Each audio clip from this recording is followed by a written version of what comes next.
You think you see people. You don't. You see hopes pasted over their faces like stickers. You see your fears magnified. You see a character you wrote before you even met them. It feels like vision. It's a blindfold. Projection is fast. It's hungry. You meet someone attractive and rename their confidence, kindness, their mystery depth, their ambition, loyalty. You don't watch what they do with waiters, with time, with money. You watch your own movie and applaud. Or you meet a new friend and confuse shared laughter with shared values. You hear three aligned opinions and declare a soul twin. Weeks later, you're startled when they betray a secret you casually gave away. In the office, a charismatic boss speaks in slogans, and you mistake charisma for competence. You sign up for a mission you never read because applause sounds like truth. Nietzsche refused your blindfold. He stared at the not nice parts, the wish to be admired, the small envies that gnaw, the quiet thirst for power that pretends to be virtue. We are unknown to ourselves, he wrote, because we're trained to hide the animal behind polite words. He did not hate the animal. He wanted you to stop lying about it. He wanted you to hear the footsteps of motive in a hallway of beautiful excuses. He wanted you to ask, what does this person need from me, and what do I need them to be?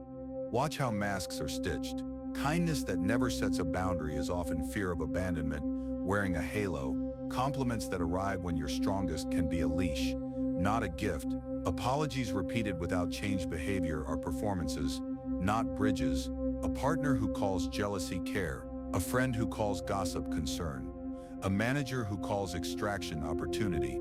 You don't need a storm to see the weather, you need to feel the air. Here is the painful truth. Without clear perception, you volunteer for heartbreak, you design your own trap and step into it. Smiling, you overlook contradictions because they don't fit the fantasy. You rationalize the unease in your stomach by naming it overthinking. You let time and sunk cost testify in place of facts. Then the reckoning arrives, late-night messages you weren't meant to read, numbers that don't add up, a tone that tells on itself. The blindfold tightens. You call it confusion. It is the truth, knocking. Reading anyone starts with reading yourself. What do you crave so much that you'll trade reality to get it? Approval? Rescue? A storyline where you are the stable one? Jung's warning lives here. The unconscious in you edits the world. If you refuse to face it, life will keep introducing the same lesson with different names. The faces change, the pattern doesn't. Your wound is casting the roles, and the auditions are crowded. So you practice a harsher kindness. You slow your yes.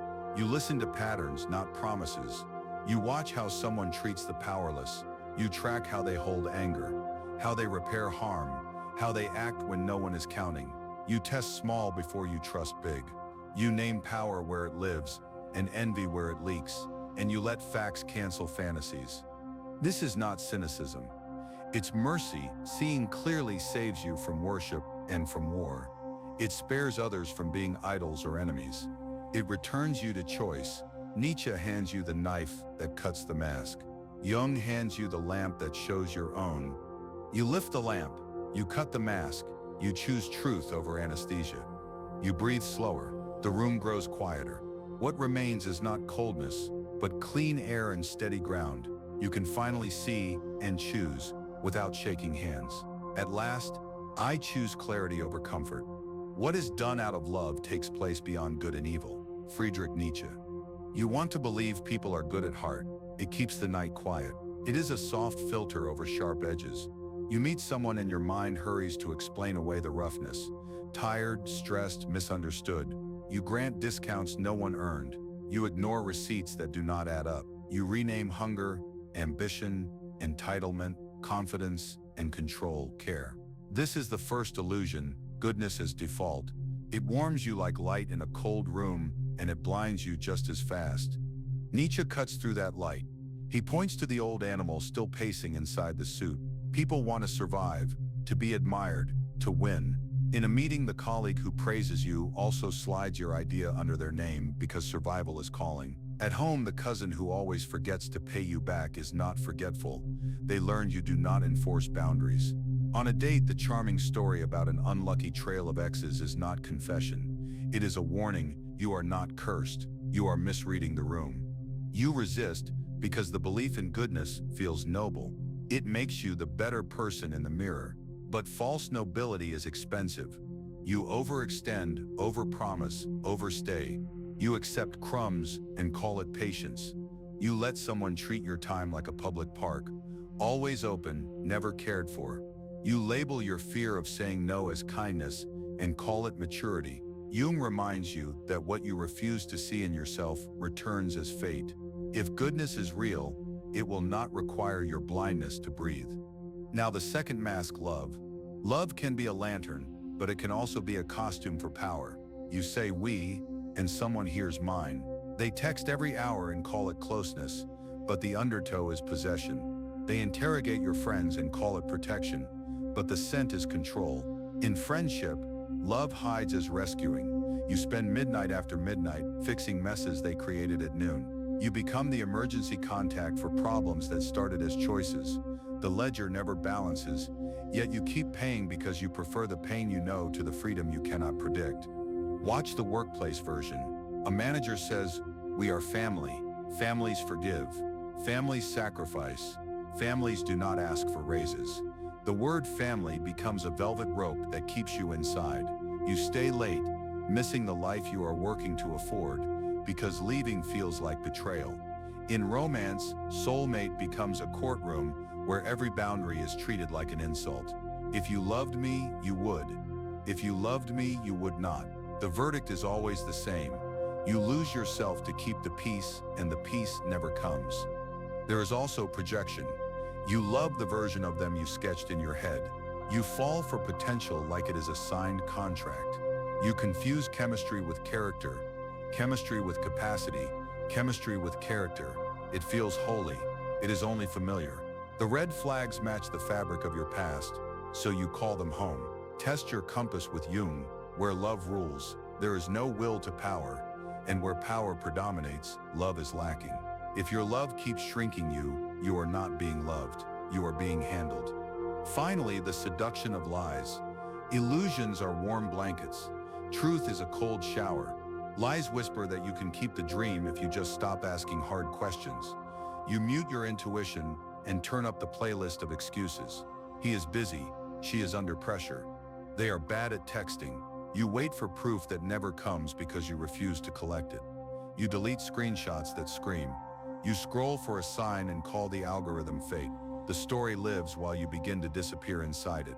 Why do you prefer the lie? Because truth asks you to move, to leave the familiar job, to end a decade-long almost, to face the loneliness you have been dodging with noise. The lie lets you stay. It paints the cell a nicer color and calls it hope. Nietzsche warns that we are unknown to ourselves. The lie thrives in that distance. If you do not know your need for approval, you will sell your reality for a compliment. If you do not know your terror of abandonment, you will rent your body to anyone who promises they will never leave. The cost of illusion is always paid with time. Months evaporate in negotiations with reality. You bargain, you backslide, you promise yourself one more week. But time is not a negotiator. It simply leaves. Betrayal enters like a draft through a window you refuse to shut. You say you never saw it coming, yet your body tugged your sleeve for months. Your stomach knew, your jaw knew, your sleep knew. You argued with your own knowing and lost. The bill arrives in a currency you cannot refund. Days you will not get back. So you practice a sharper love. You let words be the start of evidence, not the end. You watch patterns. You track repairs. You notice whether apologies travel with changed behavior. You set boundaries and treat the reaction as data. You remember that love without freedom is a hallway with no doors. You remember that goodness is proven at cost, not declared at volume. You honor what people do when it is inconvenient. You trust consistency over charm, service over style, effort over vows. You choose reality even when it still trembles your voice. I choose truth over sweet lies. Everything that irritates us about others can lead us to an understanding of ourselves. The person who bothers you most is often holding up a mirror. Their arrogance, their carelessness, their envy, it stings because some part of you recognizes it. You call them selfish, but deep inside you remember the times you placed yourself first and hated the guilt. You call them lazy, Yet your body remembers the mornings you couldn't get out of bed and drowned the shame in silence. The shadow you deny becomes the shadow you attack. Nietzsche saw it clearly: resentment, envy, rivalry. These are not just flaws in others, they are maps of your own hidden terrain. You do not fight strangers, you fight the parts of yourself you refuse to name. And then there are childhood wounds, those silent architects of your vision. Imagine a child waiting by the window for someone who never came. That waiting becomes a lens. As an adult, you trust too quickly, clinging to every promise like a lifeline, because you cannot bear another empty window. Or you go the other way. You never trust at all. Every smile hides a trick. Every kindness has a catch. The wound sets the filter, and you think you're being rational, but you're not seeing the person in front of you. You're seeing the ghost of those who hurt you first.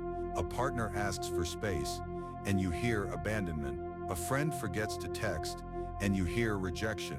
The lens distorts reality until you cannot tell past from present. And this is how the wound chooses for you.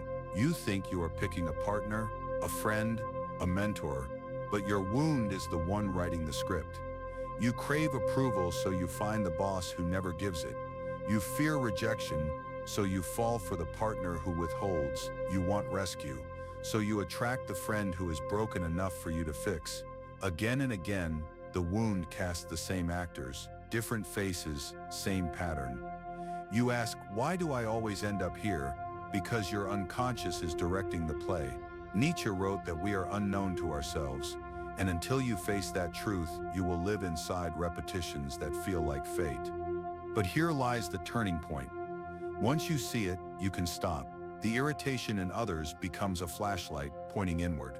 The childhood filter can be questioned, adjusted, removed. The unconscious attraction can be interrupted with awareness. The moment you admit, it wasn't love choosing, it was my wound, you reclaim the steering wheel. What was hidden is now in your hands. I will not let my wounds choose for me. Man is not destroyed by suffering. He is destroyed by suffering without meaning. Viktor Frankl. Betrayal is an earthquake. It cracks the floor you trusted to hold you. One message, one confession, one sudden silence, and the world you thought was solid splits into pieces. You replay every moment, every smile, every word, now twisted with new meaning. The person you believed in has been unmasked, and the face beneath is not the one you loved. It feels like death, because in a way, it is the death of the illusion you built. The pain is sharp, searing, unbearable, but it is also light. It forces your eyes open. You can no longer pretend. Nietzsche warned that truth arrives with a knife, but that cut is the beginning of sight. Betrayal is not just cruelty, it is revelation. And when their mask falls, yours falls too. You realize you were not only deceived by them, you deceived yourself. You wrote a script where they were savior, protector, soulmate, or friend, and you clung to it like a raft. Now the raft sinks, and you are thrown into the sea. Who are you without this story? Who are you without this person's reflection? The silence after the collapse is terrifying. It is emptiness, and in that emptiness, you see how much of your identity was borrowed. Jung called this confrontation the dark night of the soul, the place where the ego fractures. Nietzsche called it necessary suffering, the shattering that strips you bare so that something true can emerge. But in the moment, it feels like being erased. This is where many retreat.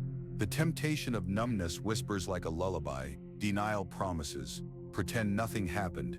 Addictions offer to drown the pain in bottles, pills, endless scrolling, or bodies that mean nothing. Cynicism builds a wall and says, if no one can be trusted, then you'll never be hurt again. These are the graveyards where lives stop growing. People walk, breathe, and work, but inside they are frozen in the year their illusion collapsed. They trade aliveness for safety. They survive, but they do not transform.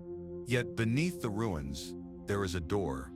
The collapse is not the end, it is the beginning. The mask is gone, the false story burned. What remains is raw, unpainted, unbearably real. The identity in pieces is not a curse, it is a chance to rebuild with honesty. Nietzsche's necessary suffering is not punishment, it is purification. The illusion had to die so you could live.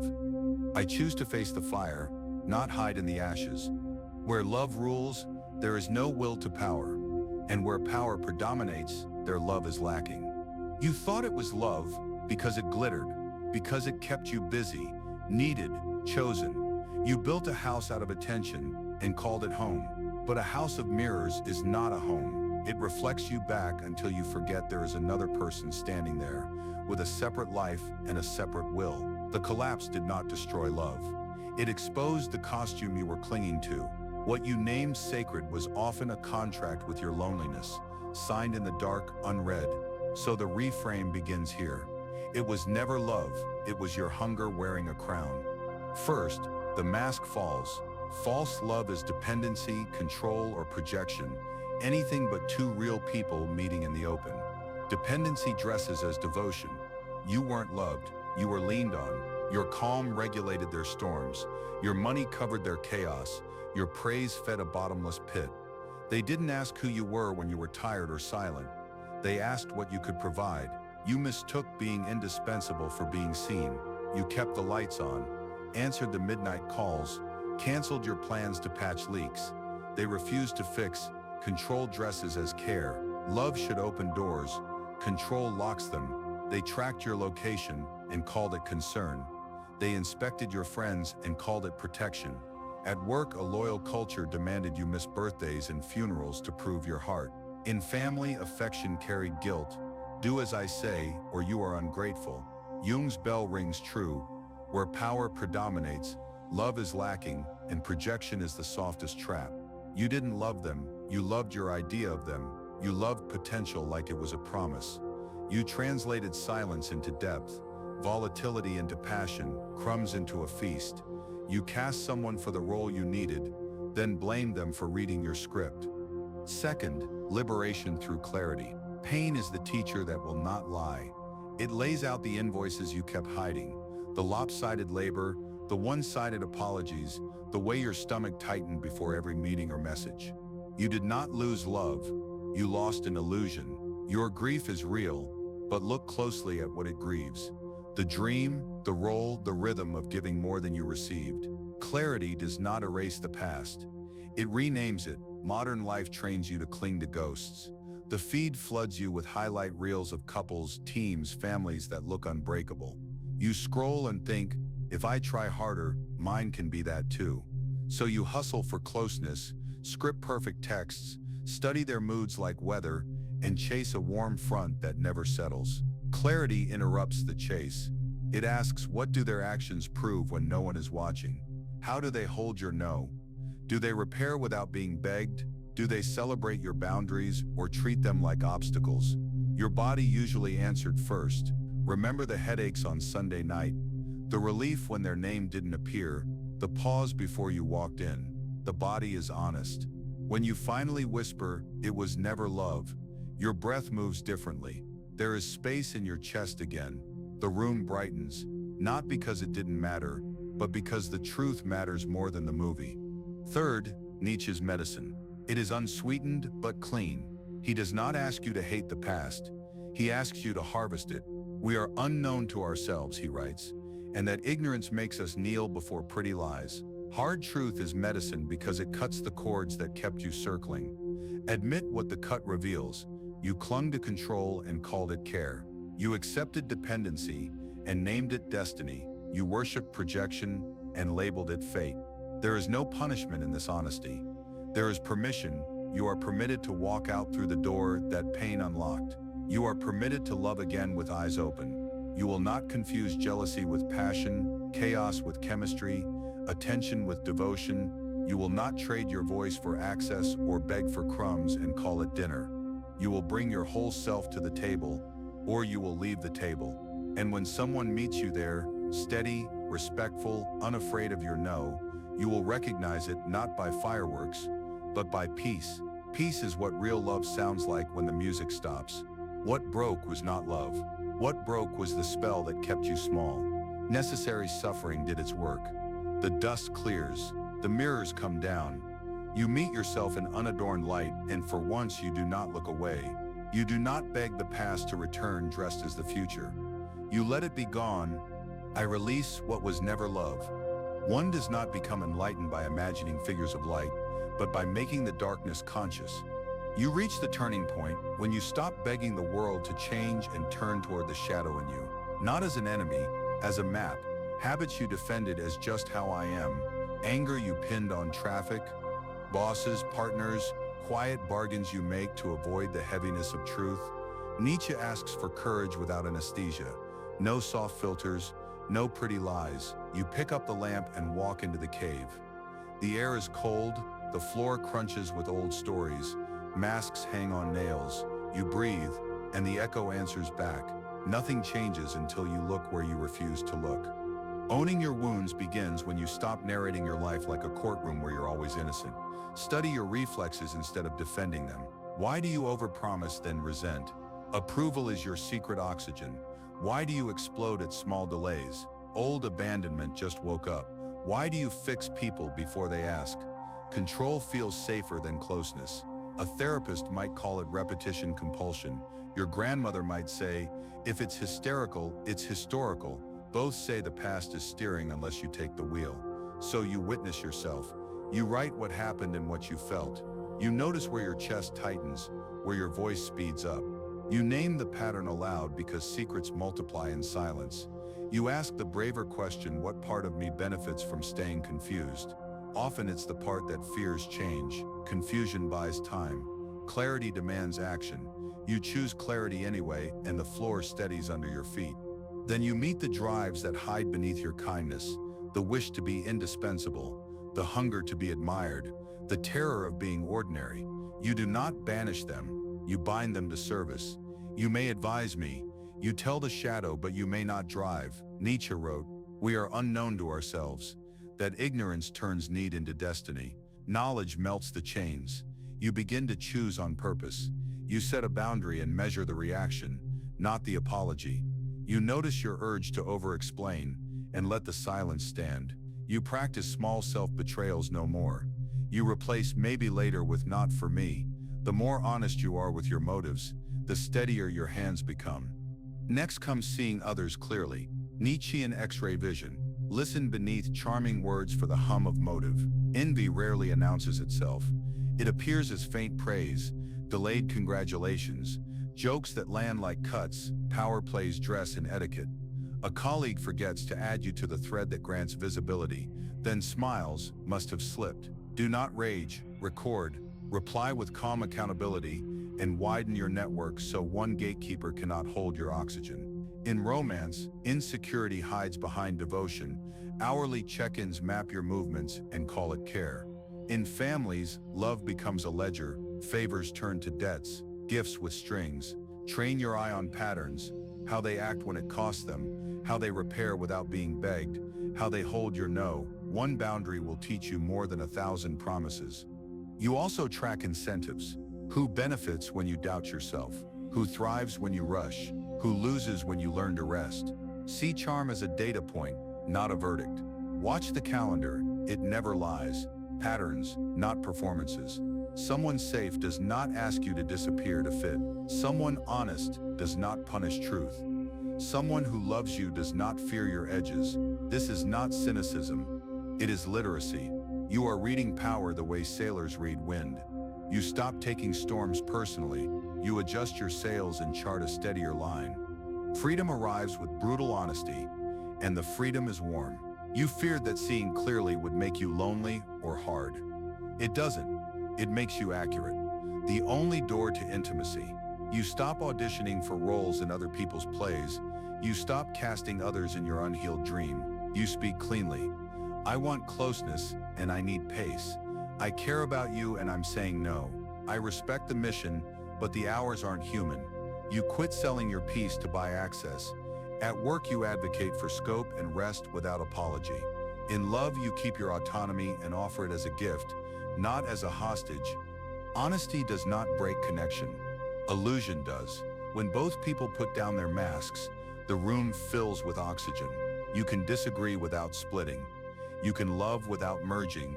You can ask for what you want without bargaining your worth. Jung called this individuation, the slow, brave becoming of who you are. Nietzsche would call it strength without theater. You carry your own weight and allow others to carry theirs. The bond that remains is lighter and stronger because nothing false is holding it together. Meeting the shadow is not one dramatic exorcism. It is daily housekeeping. Some mornings, envy idles in your chest like an engine. You turn the key off. Some nights, scarcity counts every kindness you gave and every kindness you didn't get back. You put the ledger down. You return to practices that hold you upright: sleep, movement, real food, simple rituals, a friend who mirrors you without makeup. You keep your soul in daylight hours. When you fail, and you will, you do not declare yourself a fraud. You apologize, repair, and resume. You sweep. You start again before the dust remembers your name. There will be tests: a promotion that flatters your hunger but steals your life, a romance that mirrors your wound and calls it destiny. You will feel the tug toward the old script. You will want to explain your no until it becomes a maybe. Breathe. Count cost in hours, not fantasies. Ask the hard questions aloud. What do I owe to stay whole? What must I refuse to stay honest? Who am I without this mask?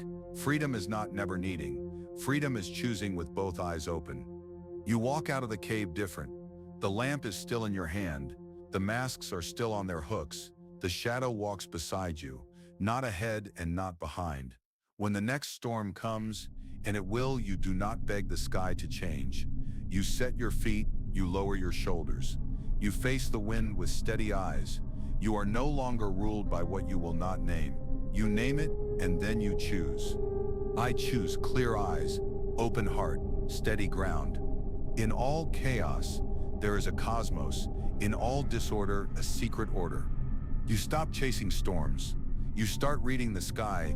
The same patterns that once dragged you into drama now reveal the weather before it breaks. What felt like fate turns into information. You notice the tempo of speech, the care with details, the way someone holds a boundary or tramples it. You breathe steadier because you recognize the signs. Peace is not luck. Peace is literacy. Clarity does not make life easy. It makes it navigable. You do not waste months arguing with the obvious. You listen to your first no. You let consistency weigh more than charisma.